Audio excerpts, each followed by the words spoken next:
Hey there, Saki here from Saki Tech. In today's video, I want to share over 25 plus tips, tricks, and hidden features for the iPhone SE. These fantastic tips will surely enhance your use of your new iPhone SE and will even benefit other iPhone owners. So grab your iPhone and follow along as I share some incredible tactics for your iPhone. Let's dive in. So if you launch Safari and you type in an address into the address bar and you click go, just about 100% of the time it takes you to the mobile version of that website.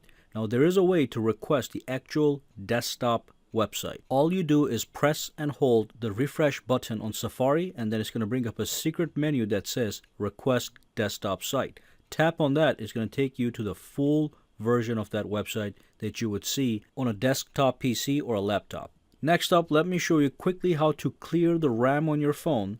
Press and hold the power button until slide to power off appears, and then press and hold the home button, and that's going to clear the RAM. Just press and hold it until you go to the home screen, and the moment the home screen appears, that actually clears the RAM in the background. Let's move on. Alright, so next tip has to do with your video camera. As you know, the iPhone comes with an advanced video camera that can record in 1080p in 30 frames per second, 60 frames per second, or 4K video. I just want to show you quickly how you can toggle between these options. Now first and foremost, let's launch the camera, and I just want you guys to know when you first launch the camera and you go to the video mode, by default it is recording at 1080p in 30 frames per second. That's just a default option. You simply have to glance at the black area in the bottom right to confirm this. If there's nothing going on over there, that means you're recording at 1080p in 30 frames per second.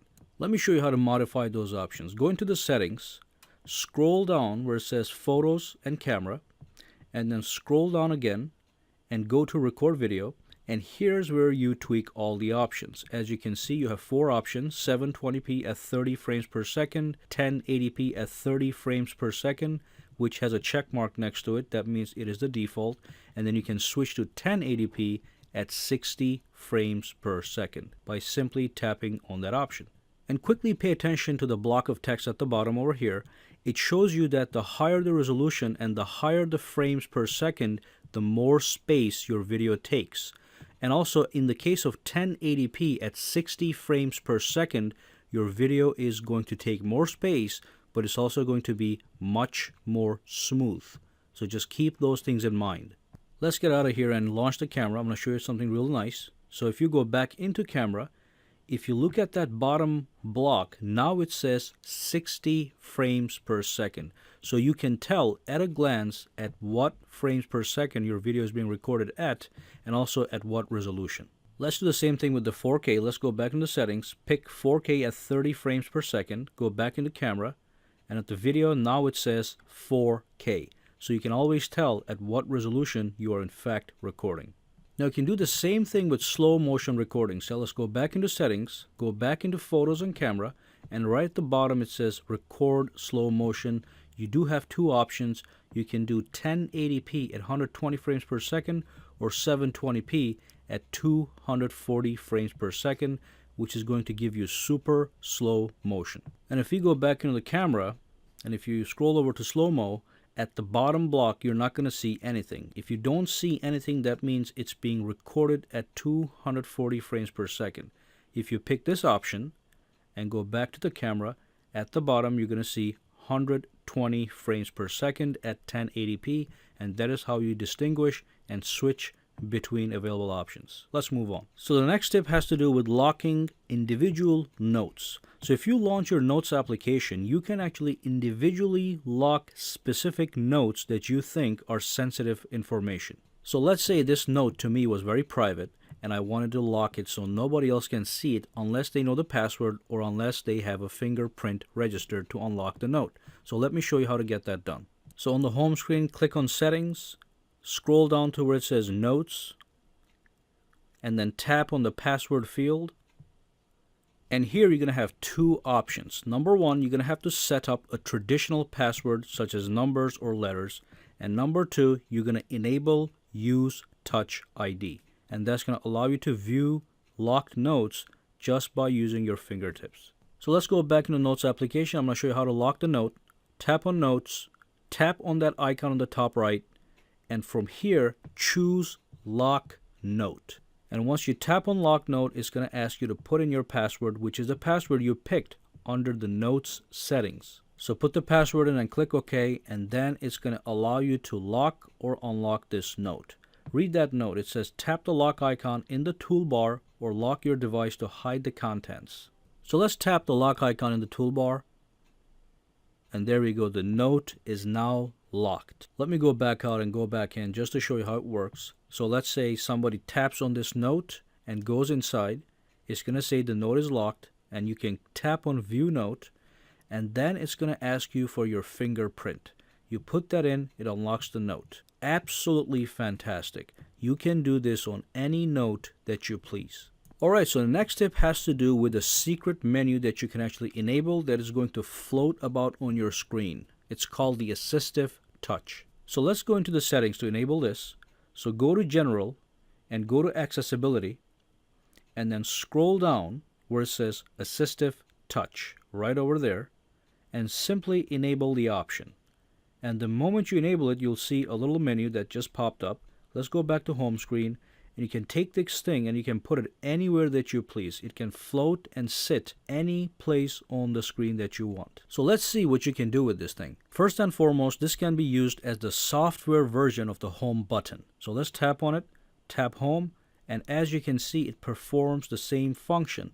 But if you look at it, there's more options sitting inside Assistive Touch. As you can see, I just invoked Siri, so that's one option using the Assistive Touch. You can even bring the notifications panel down without even having to actually pull it down from the top. So just tap on it and the notifications panel drops down. You can do the same thing with the control center. So let's go back home, tap on Assistive Touch, and tap on Control Center. And as you can see, it came right up. Fantastic. You can also customize Assistive Touch in the settings menu. So let's go into the settings menu really quick. I'm going to show you how to customize the Assistive Touch to meet your needs. So go to settings and simply tap on Customize Top Level Menu. And from here, if you want to change the function of any icon here, you simply tap on the icon and choose the new function. And as you can see, you in fact have several options. Now there's an option in your iPhone where if you type something in or if you do anything and after that you shake your phone, it brings up a prompt that asks you to undo what you just did. So I just typed something and I shake my phone and the prompt came right up. It says, do you want to undo the typing? Now for some people this may not be desirable, so you can actually disable this function where if you shake your phone, the prompt does not show up. So let's cancel this really quick. Go out, go into the settings, and then go to General and go into Accessibility and look for Shake to Undo, which is right there on the top. Simply tap it and disable this option. There we go. So let's go back into the Notes application, launch it, and type something in, and then shake the iPhone and see what happens. And absolutely nothing happens. And one quick thing I wanted to show on the camera, if you go into the camera and go to the photo, by default there's no grid. You can actually enable the grid, go into the settings, go all the way back to the general menu and look for photos and camera, scroll down a little bit and simply enable the grid, and now you're going to be able to actually see a grid on the camera that's going to allow you to better align your photos. So make sure you guys enable this for better photography. Next thing I want to show you guys is if you pull down the notifications panel, as you can see, you get a sense of translucency, a sense of transparency throughout the notifications panel. You can see a blurred version of the home screen in the background. Now what you can do is you can actually change the color of the notifications panel to a solid black. You can do the same thing for the control center. So if I pull the control center, you still have that sense of translucency, transparency going on. So quickly go into the settings, tap on General, go to Accessibility, and scroll down to where it says Increase Contrast. And from here, choose Reduce Transparency. Just tap on that icon to enable it. Let's go back out and see what the panel looks like now. So pull down the panel, and as you can see, it is solid black. The transparency has disappeared.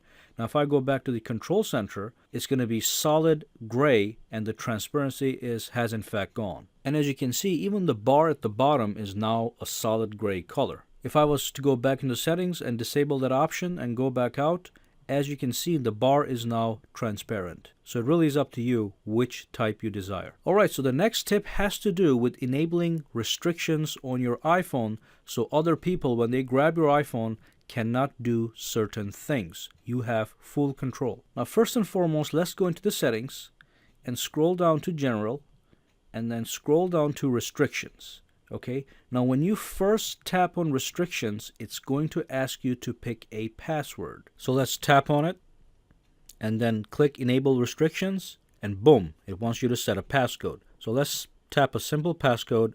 It's going to ask you to do it one more time, and there we go. There is a lot you can restrict under this menu, and these are amazing features. But let's start off with the basics. Right off the bat, you can see that you can disable Safari, the camera, Siri, FaceTime, AirDrop, and CarPlay. Let me quickly go back to the home screen and take a look at the home screen. You can see Safari, you can see the camera. Let's disable these and see what it looks like. So let's go back in restrictions. It's going to ask you to put your password, pop it in, and then let's disable Safari, disable camera, go back out, and as you can see, those icons have now disappeared. And nobody can ever use them unless you go back in there, put your password in, and remove the restrictions yourself. And observe how you have to put your password in every single time you go into restrictions. So there's no way anybody can hack into this. Let's just enable everything again. And if you scroll down, there's even more options. You can disable iTunes Store and all that. But take a look at the three blue options at the bottom. Installing apps, deleting apps, and in-app purchases. All these three things can be restricted, and that is quite useful if you're giving your phone to somebody else so they cannot install or remove applications. So normally, if I go over here and tap and hold on the screen, you can delete any application you want by tapping the X icon. Maybe that's not something you want other people to do on your phone. So what you want to do is you want to disable that option, and then when you go back out and somebody's playing with your phone, if they tap and hold, that X symbol simply is not going to appear. So there's no way to uninstall these applications without you being present and removing that restriction. Alright, so next up, let's talk about storage management. Go into the settings of your phone, go to General, and scroll down to where it says Storage and iCloud Usage. What I like over here is that you get a snapshot of the local storage on your iPhone, and you also get the snapshot of your iCloud account. From here, you get some useful information. On the top is the local storage. It says that you have an available space of 48.6 gigabytes, and you're currently using 4.9 gigs. If you look at the bottom on the iCloud side, it says your total iCloud storage is 5 gigs, and you're currently using 4.2 gigs of that available storage. Now, you do have the option to tap on Manage Storage and go into some details. So over here, as you can see, GarageBand is taking 1.2 gigabytes of storage space. And my question would be, why? Because I never ever use GarageBand. So simply tap on GarageBand, and once you're inside, you can actually delete this application and get rid of it. So tap on that and confirm the deletion, and now you suddenly have 1.2 gigs of extra storage space. And you can do the same thing with any app on this list. Let's go back, and you can do the same thing with iCloud. You can manage the storage for your iCloud account, and from here you can inspect the numbers, and as you can see, iMovie, for example, is taking a lot of storage space on my iCloud account, which I would like to be freed up. So tap on it, and then simply click Edit, which brings up the deletion menu. So simply click that bar, the red bar, and then click Delete, and that's going to free up some good amount of space on my iCloud account. Fantastic. And next up, let's talk about battery management. So let's go into Settings, and let's scroll down to Battery, and tap it. It's going to go right into the settings. And let me show you guys how to calculate exactly how long your battery lasts after a full charge on your iPhone. Before that though, quickly take a look at the low power mode and battery percentage meter. So as you know, the low power mode is going to save you some battery life. It's going to shut off some background tasks that you do not need. And the battery percentage, if you disable it, kills that percentage symbol on the top status bar. So as you click it on, you can see it says 94% on the top. But let's go down over here, and over here you get a breakdown of which application on your iPhone has been using your battery. You can go by the last 24 hours, or the last 4 days. So tap on that, and there's a secret button that you can press right over there that gives you some additional information. So when you press that button that looks like a clock, it actually tells you how much time that application was on the screen and even how much an application was on the background. So if you look at the WhatsApp, it says 21 minutes of the 17% usage was on screen and 19 minutes was in the background. Same thing with the Notes application, 2 minutes on screen and 2 minutes on background. Total battery usage was 2%. This is just a nice and organized way to find out what the heck is going on with your battery usage. And finally at the bottom it says time since last full charge. I have been using my iPhone for 56 minutes and it has been on the standby for 3 hours and 55 minutes since the full charge. So all you have to do is fully charge your phone and let the battery drain all the way down to 1 or 2%, and then come back and look at these two statistics, the usage and standby time, and that's going to give you exactly how long your battery stays alive, both in terms of usage and standby. Nothing can give you a more exact measurement of your battery life on your iPhone. So let's talk about how to hide information from prying eyes. Let's turn off the phone and then turn it back on. And as you can see, right now the phone is locked. So you have to either put your fingerprint or put the passcode. However, even when it's locked, people can still access your notifications and your today's screen that might have some private information. They can also access the control center if they pull from the bottom up. So let me show you guys how to disable access to the control center and the notifications panel from your phone. First, I'm going to show you guys how to hide control center. So let's go into the settings for that. Scroll down, it's right on the top actually. Tap on control center and simply disable access on lock screen. Let's go back to the main settings and I'll show you the notifications panel next. So go into Touch ID and passcode, put in your passcode, and then scroll down to where it says allow access when locked. So from here, you can turn off today's panel, notifications view, Siri, reply with message, and wallet. You can disable access to any of these guys. What I'm going to do is I'm going to disable access to today and notifications view. Let's go back out to the lock screen. And now, as you can see, I can neither access the notifications panel, the today screen, or even the control center. Now let me quickly go back in here and show you one more thing. And let's enable today's view, but keep the notifications view disabled and see what that looks like. So enable that, shut off the phone really quick, and go back into the screen. Now if you pull down that center, you can access today's screen, but you're not going to be able to access notifications panel. That's usually on the right. So you can in fact customize as you please. Now let me show you a quick tip regarding the fingerprint sensor. Let's go into the settings and let's scroll down to where it says Touch ID and passcode. And if you scroll down a little bit where it says fingerprints, oops, let's fix that real quick. As you can see, it says left thumb and left index. So the iPhone itself does not know which fingerprint you're using. After scanning each finger, you have to tap on that fingerprint and rename each one of these manually just so you guys can keep track of it. So let's just tap on left thumb right now. And as you can see, I can simply edit the name of that finger. I can just keep it as left T. So make sure you guys name your fingers properly as you scan them in, so you can actually keep track of which finger is what in case you want to delete or update any one of these guys. Let's get some more tips. Let's go into the settings. I'm going to show you a batch of tips all together. Go into General, go into Accessibility, and over here, the first thing I want you guys to see is the grayscale option. If you tap grayscale, everything on your phone across the board becomes black and white grayscale mode. This could be great if you want less stress on your eyes, especially when you're reading a book. But as you can see, no matter where I go, everything is black and white, which is fantastic. So let's go back into settings, disable the grayscale mode, but enable the invert colors mode. So this is going to invert the entire color scheme of your phone. So no matter where you go in your phone, in the settings, in the home screen, everything is going to be inverted. Not a bad thing to play with if you just want to have some fun. Fantastic. Let's go back to settings and disable this mode. General, accessibility, turn off. And let's scroll down over here and let's take a look at the couple other options. So the first one over here is you can change the size of the text. You can bolden the text, but you can also change the button shapes. So let's enable that and see what happens to this menu. So as you can see on the top left, you get a button shape. If I go back out, the button shape is still there.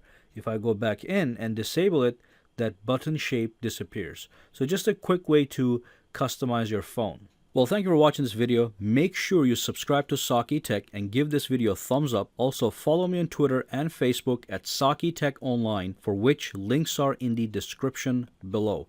Have a fantastic day.